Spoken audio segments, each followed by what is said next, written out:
Good evening. My name is Viola Thompson, and as Bertina said, I am the president and CEO of IT Senior Management Forum. I have the pleasure of following these two wonderful women and their stories. And what I want to talk to you about is the view from the corporate standpoint. So if you are here as a representative from your company, my commentary is specifically addressed to you. So now in 2010, the Bureau of Labor Statistics reported that 29.9% of the IT managers were women. 29.9% were women. Of that number, 6.8 and 7.2 were Black women or Hispanic women. Now, fast forward the clock, and we would think with all of the effort that's going on in the industry around diversity and inclusion, those numbers should be trending upward. But in fact, in 2017, the number of women in management positions in the technology industry has dropped.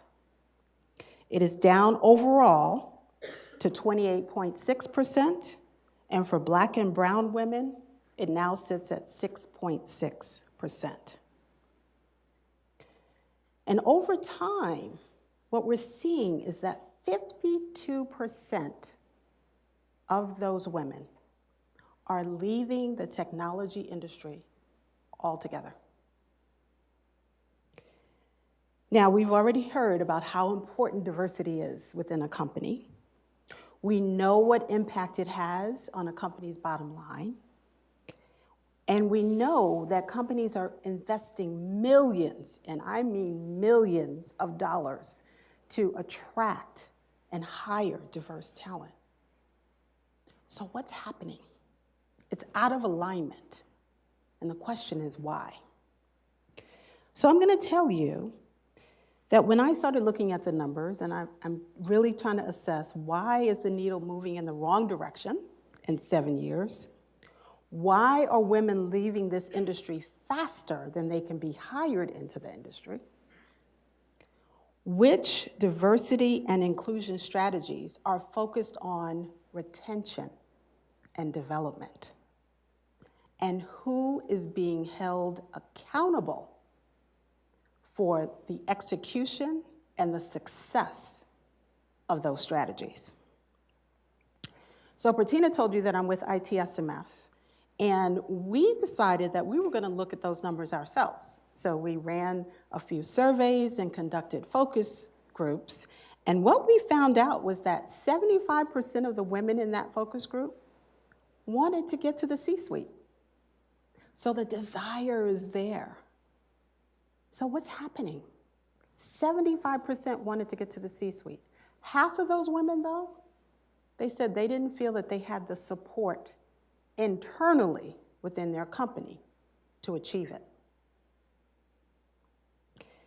We also found that there were some primary reasons cited by these women.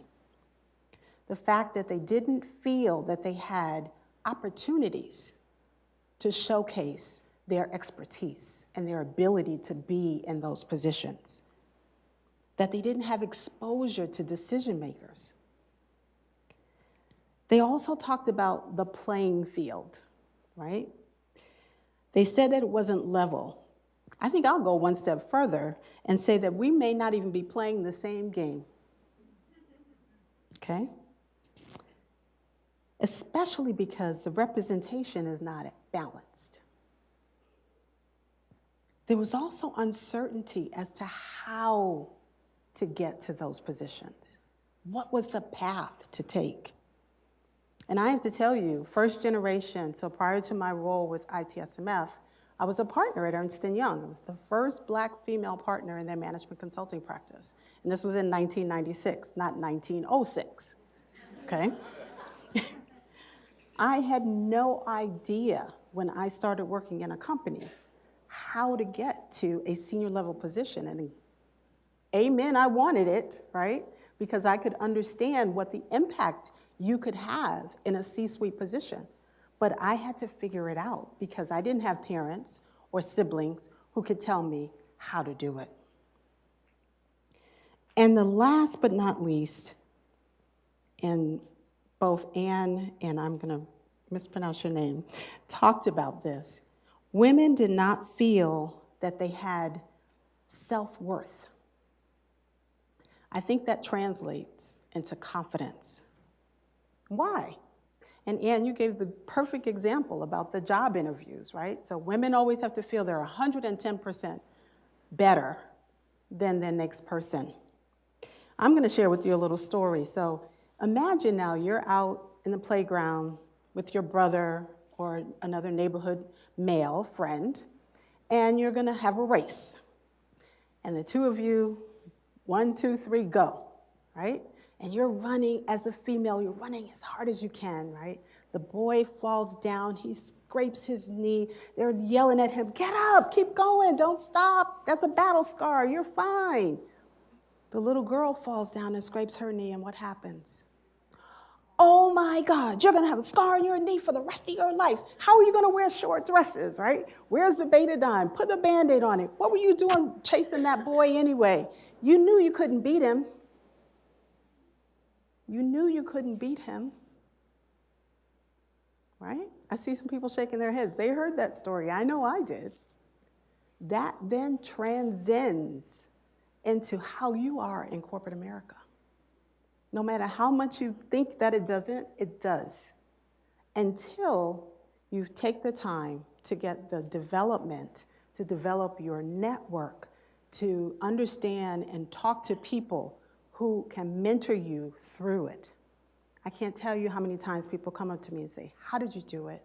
Can you talk to me? Can you teach me? Can you help me? And I say, absolutely, because that's my responsibility at this point in my life and in my career. So if we are going to truly change how corporate America looks, companies are going to have to understand who we are at our core. They're going to have to understand that we want to be invited to the table and made to feel like we deserve to be there. There has to be a budget allocated for diversity and inclusion. It can't just be a title that you give an individual, but don't give them the funds that they need to be effective. And the CEO has to own this change. He or she has to be committed to changing the landscape, creating the opportunities, and opening the doors for these brilliant women who are ready to move to the C-suite. Thank you.